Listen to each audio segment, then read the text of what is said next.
Gracias, Rodrigo, por estar acá. Ayer debatíamos y conversábamos respecto a lo que está pasando en muchos colegios, en donde los profesores, al ver el mal comportamiento de algunos niños, o al ver que son demasiado inquietos y que literalmente le desordenan el gallinero, les recomiendan a los papás que lo lleven al neurólogo o al psiquiatra infantil para que les den estas famosas pastillas. ¿Pueden los profesores recomendar eso efectivamente?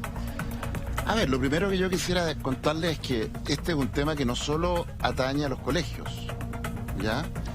De hecho, no puedo dejar de contarles que a propósito de la querella por la muerte de Lisette Villa Poblete, en la cual estamos hoy día acusando a mis colegas del Hospital San Borja Ariarán de haber causado la muerte de Lisette por una arritmia cardíaca, por el uso de medicamentos, uno de los cuales no está aprobado para el uso en niños, olanzapina, y que la única autopsia que se le hizo a Lisette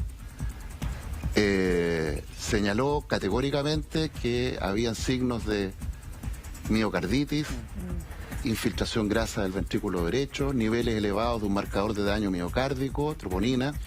Y a propósito de ese caso, les quiero contar que en medio de toda esa investigación nos encontramos con que en algún minuto Lisette estuvo en tratamiento con metilfenidato. Rodrigo, perdón, como entonces, psiquiatra, tú... lo que quiero decirles con esto es que el uso o mal uso de estos medicamentos no solo se extiende al ámbito escolar. Hoy día en el Servicio Nacional de Menores también hay un grupo importante de niños que están recibiendo estos fármacos. Y aquí es donde entran yo diría la necesidad de hacer distinciones finas, ¿ya? Es que ahí está la clave, porque tú como psiquiatra, ¿estás en contra de que los niños sean medicados o crees que hay casos en los cuales corresponde? A ver, yo creo que el ideal, ojalá, es no tener que medicar a ningún niño. Partamos de ahí, ¿no es cierto? Y a nadie, ojalá. Porque hay alternativas, entonces.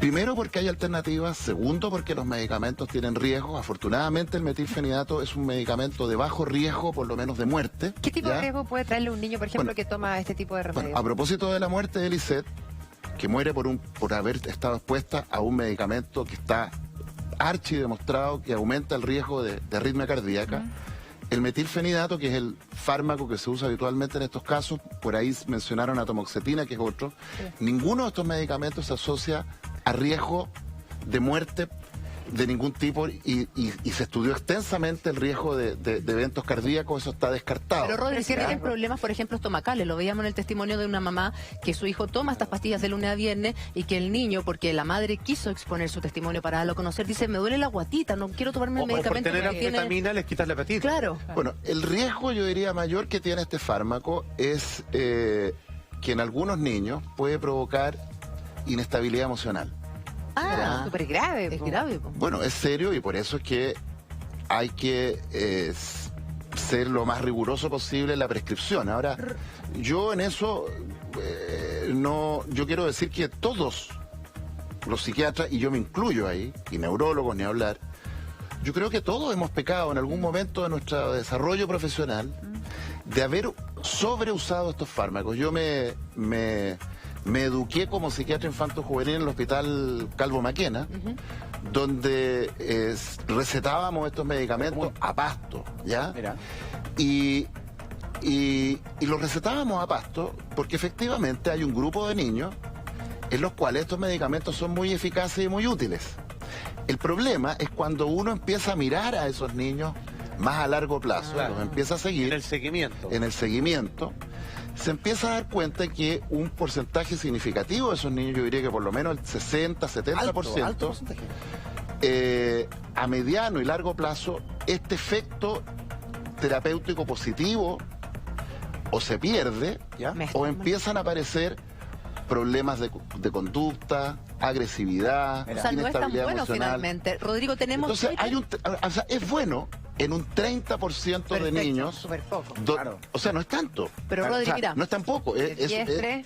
Tenemos dudas y tenemos preguntas de nuestros telespectadores que quieren hacértela y quieren planteártela. Por ejemplo, nuestra amiga Sofía Porras dice, los profes no se la pueden con 45 niños hiperactivos en una sala. Viven en un estrés constante y es más fácil drogarlos. Bueno, también tiene que ver con la situación que vive la educación en nuestro país, que son profesores que no tienen tiempo para nada, que viven sobreexigidos, sobreexplotados con grandes números de alumnos. No dan abasto. Sobrepasados, O sea, no es culpa de los profes, también del sistema educacional. Hacer un matiz ahí, mire.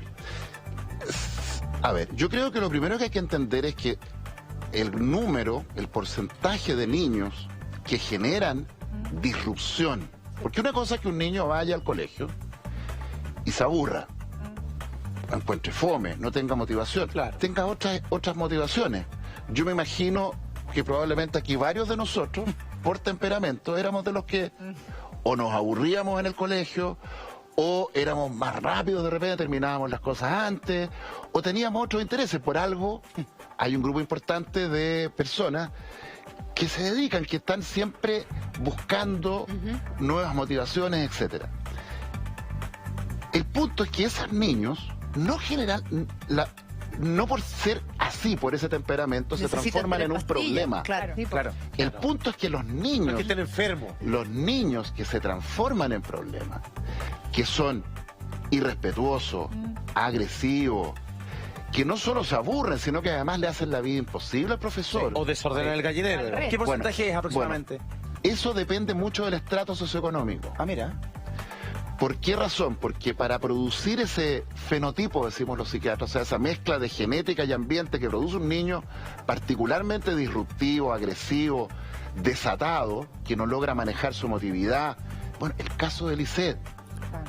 Lisette era una chica, y si ustedes revisaran, y ahora es público el expediente, Lisette era una chica que agarraba peñascazos a los 6, 7 años, los autos de los asistentes sociales, los psicólogos en el consultorio donde se atendía. Entonces, lo que quiero decir es que el grupo de niños que realmente son inmanejables para cualquier profesor, en el mejor de los colegios, en el Montessori, en un colegio donde hay 10 alumnos, donde hay un profesor por alumno, hay un grupo de niños cuya disrupción de la conducta no depende de la calidad de la educación. Rodrigo, hay que preguntar... Y esos niños requieren tratamiento. Perfecto. El punto es, ¿qué tratamiento? Perfecto. Y ahí es donde yo creo que la mirada que hemos tenido los psiquiatras y los neurólogos, y también de alguna manera los mismos psicólogos, los profesionales de salud mental, hemos sido muy simplistas en el abordaje de estos niños. Creo que nos ha faltado tener una mirada más dimensional de los problemas. Quiero tomar un atajo con esta ataca a los incendios. ¿Puede diagnosticar un profesor, como hemos visto que pasa mucho en los colegios, que son realmente los mismos profesores los que no solamente, comillas, diagnostican al niño, porque le dicen a los padres, oye, tu hijo tiene un tema de déficit? Yo quiero salir en defensa de los profesores. ¿Por qué razón? Porque se ha instalado la idea, primero, que los profesores medican, y eso no es cierto.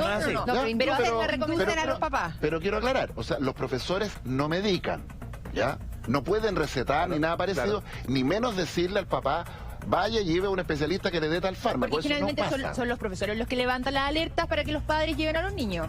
En mi experiencia, salvo rarísimas ocasiones, cuando yo recibo un niño que ha sido derivado por un profesor, y habitualmente no es uno, porque habitualmente los profesores hacen un consejo. Psicopedagogo también. Son niños con graves problemas. No, pero y no más necesariamente. Bien, a ver, no estoy diciendo es que a mí me pasó, Rodrigo, a mí me pasó, yo siempre tuve problemas de conducta en el colegio.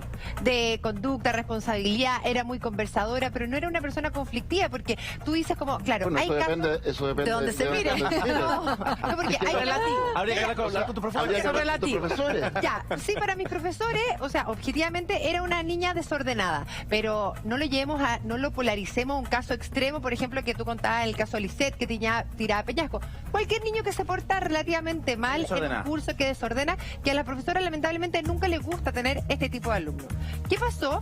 Yo desde que estaba en segundo básico, a mi mamá le decían, en mi época, era el Ritalin.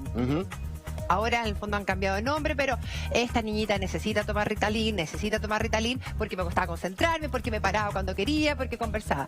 Y como mi ahora, mamá- digamos, igual que ahora. Igual que ahora. Entonces, ¿qué fue Lo lo cual que muestra pasó? que es un temperamento. Claro. ¿Qué fue lo que pasó? Mi mamá se negó rotundamente toda su vida. O sea, se lo aconsejaban la psicóloga del colegio, se lo aconsejaba los profesores. Sería bueno que la Constanza, para que no fuera tan desordenada, para que no fuera tan dispersa, de repente la llevaras. Y mi mamá se negó. Gracias a Dios se negó. Y finalmente yo no fui ninguna niña problema, pero existe la sensación que hay muchos profesores que con tal de sacarse el cacho o la desordenada o la conversadora, como que ya te Ya. estigmatizan como la niña problema. Vamos a tomar tu caso y te lo voy a plantear al revés. Yo te diría que uno de los problemas que uno tiene cuando recibe a la niñita media conflictiva, Conversadora. ya, que no le anda pegando peñascazos pero que sí es un lío, po. O sea, tú misma dices, te paras cuando querías, Claro. conversabas, Vuelve el gallinero. o sea, Interrumpe el proceso de aprendizaje de los otros. ahora uno se puede reír, pero si uno lo mira desde una lógica más compleja, donde uno está diciendo, bueno, claro que tú te pasabas por cierta parte la autoridad del profesor. ¿Pero por qué requiere fármaco? Y no- Perdona, no, a ver, es que yo no estoy hablando de fármacos, por eso te digo. Partamos. O sea, claramente tú tenías un problema y tu mamá también, al negarlo. Claramente el profesor, cuando le dice a tu mamá, llévela al especialista para que le den un remedio, no es lo que debiera haberle dicho. Lo que debiera haberle dicho, lleve a su niña, Porque no maneja los límites.